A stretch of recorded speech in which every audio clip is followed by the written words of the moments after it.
Hey y'all, this is Billy from Perma Pastures Farm. Early morning. Well, as you can see behind us, we got a bunch of hungry pigs. And what we feed them is this right here. Remember, we don't use any store-bought food here. But I'm gonna show you how you can use these pigs to work for you.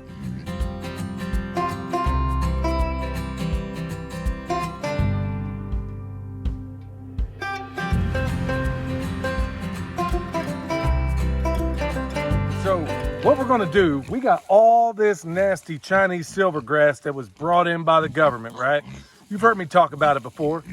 Well, these guys are especially equipped to help us deal with it.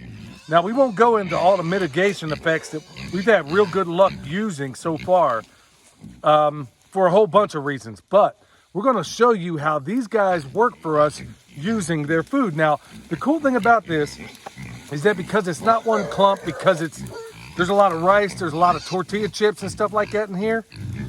Because of that, it's gonna fall in between that silvergrass over there.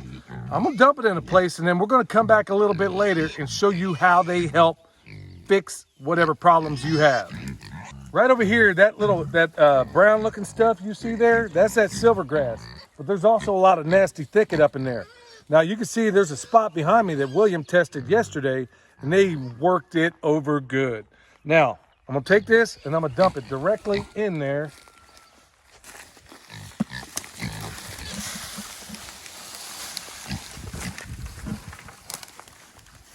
Now, because those chips and everything else are so aromatic, these guys can't help but be attracted to it.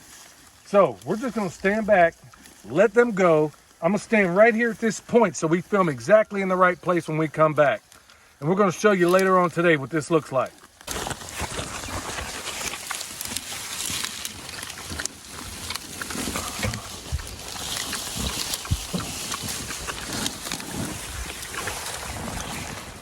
All right, y'all, we got tied up yesterday, so this is the next day. We intended to show you the progress after a single day, but it's the following day. But you're still gonna get the point because take a look at this. It's a little low light right now, but these guys have basically, when we showed you this before, all of this thicket was up here. We had silvergrass all up and down here. Now, they didn't get all of it, but I'll tell you what, they rooted up an enormous amount of stuff here. Folks, the point I'm trying to make is, just like the great Sepp Holzer once said, you have to do whatever your animals don't.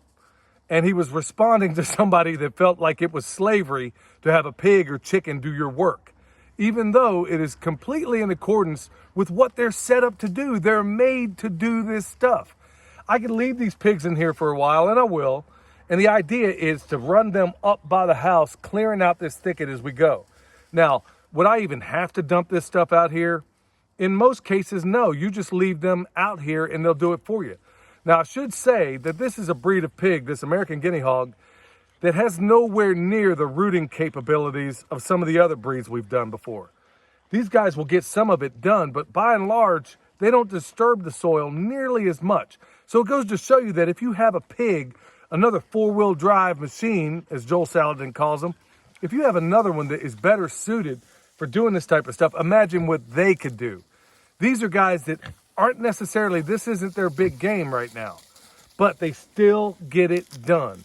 So folks, whether it's your pigs, whether it's goats, whether it's even your chickens, there are so many different ways in which you can do the heavy lifting at your place.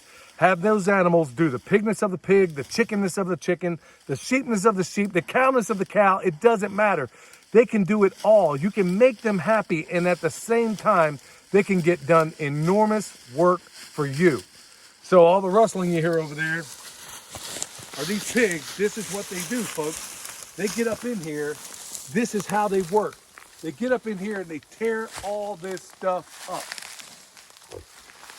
Okay, we're just gonna go ahead and let them get back to what they do. They're having their evening meal.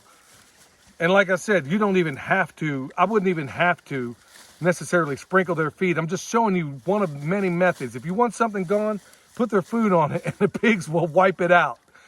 And there's a number of other animals that'll do the same. So, folks, think about how these animals can work for you and how you can benefit them, they can benefit you. It is the ultimate mutualistic relationship. It doesn't have to be extremely difficult. It doesn't have to be hard. So folks, I hope this stuff helps. Till next time, this is Billy, the Permaculture Pimp Daddy, where PIMP stands for Permaculture is my passion. And this is a lot of the reasons why. We'll see you next time. Milk boy. You want to lick a pig? Milk boy. Milk boy, come here. You want to lick Carly? Milk boy, you want to lick a pig? You want to lick a pig?